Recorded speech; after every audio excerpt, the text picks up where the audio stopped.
Steve Darling praised the 13-year-old who is pushing to make public transport more accessible for wheelchair users. A blind MP has backed Zack Eagling's bid to make public transport more accessible for people with wheelchairs. Steve Darling also opened up on his own struggles of being turned away by taxis when travelling with his guide dog Jenny. Zack, 13, from West Yorkshire, who suffers from cerebral palsy and epilepsy, has set up a petition calling on the government to do more to make train, bus and other services more inclusive. The Liberal Democrat MP said, "People with disabilities or other challenges in their world need to have agency over their own lives, and part of that is being able to travel with confidence." In a direct message to the youngster, Mr. Darling added, "I'd like to congratulate Zack with his campaign.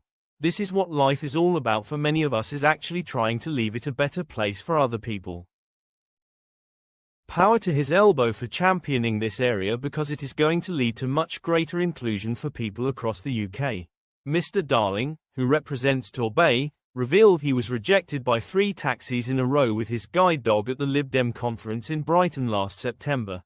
He said, "We sadly find that sometimes taxis will refuse us because of having a guide dog. When we went to the Liberal Democrat conference in Brighton, 3 taxis in a row refused us.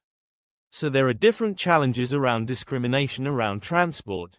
Mr. Darling warned that cutting staff on public transport is a big worry for people with disabilities. He said, "I think it's making sure that when public transport are considering staffing levels that they need to take account of will they be there to be able to give that support that somebody with a disability might occasionally need.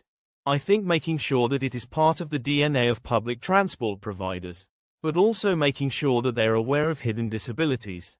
So making sure our organizations, whether it's taxi drivers, buses or trains, have that disability awareness training is so important of how to engage and support people to take advantage of our public transport systems."